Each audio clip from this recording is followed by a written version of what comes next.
What's up mga kinang-ina, at dahil ngayong araw na to, gender reveal ng bunso namin, pupuntaan ko muna ang isa ko pang kapatid.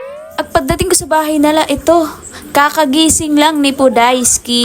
Oh, di ba? Ang usapan namin, 7 o'clock. B, magsi-7 na, kakagising mo lang. At ayun nga, sinabi ko mag-asikaso na agad-agad.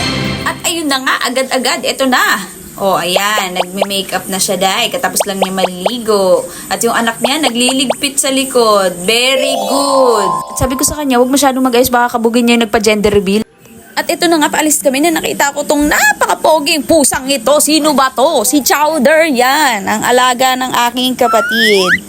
Ang pogi naman yan. Ano kaya isip-isip nito? Lalayas na naman ang nanay ko. Ewan ko ba, hindi pa ako pinapakain nito. Bigla na lang lalayas lahat. Ano ba? Ma, na para bang nagmamakaawa yung pusa mo samantalang ikaw chill ka lang dyan, Podaiski ka. O, diba?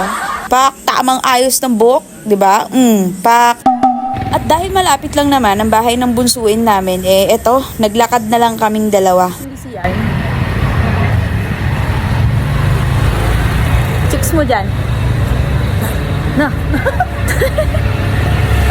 At ito na nga, nakarating na nga kami sa pa-gender reveal ng bunsuin namin. Ay, shala, may alak, may balak. Charat.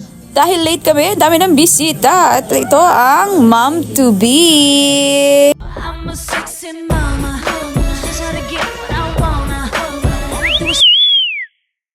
At ito, nag-uumpisa na nga. Ito nga pala ang host for today's. So bago po tayo magsimula sa ating passion. At dito, pinapakilala nila. Para bang may hinahanap kami na hindi ko makita. Ayun pala, ang tatay. At ito nga pala ang dad-to-be na para bang hindi niya pinagandaan to. Samantalang ang nanay ito, pak na pak. At ayan, lumapit na nga ang soon-to-be mom and dad. At later, i-announce na. Medyo binilisan ko na rin to sa part na to. At dito, tinanong ng host ang daddy-to-be kung anong gusto niyang gender. Ang sagot ba naman? Boy. Ano daw?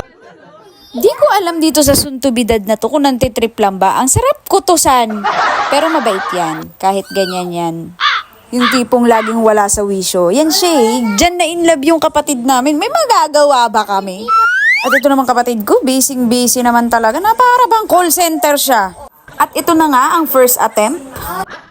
At dito naman, papaputukin na ang confetti. Pero nakailang ulit na kaming video dito pero wala pa din. Dito naman ang second attempt ay wala pa rin talaga. Unsa man na. Para bang wag na lang namin malaman.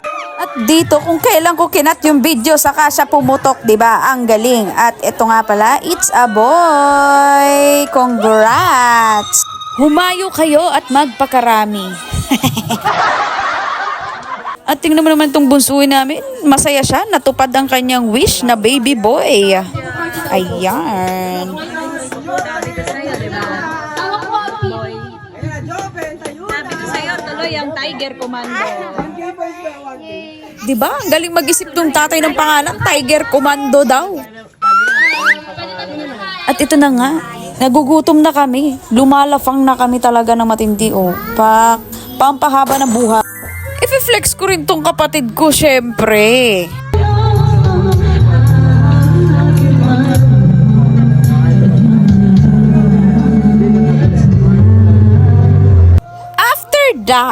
After that, syempre iinom tayo. Hindi tayo iinom ng pangharagan. Doon tayo sa pang chicks lang. O, diba? All girls yan.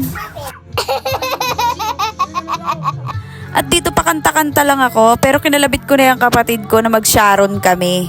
Diba? Bago umalis. Ganun dapat. Syempre, makukumpleto ba ang kainan kung walang...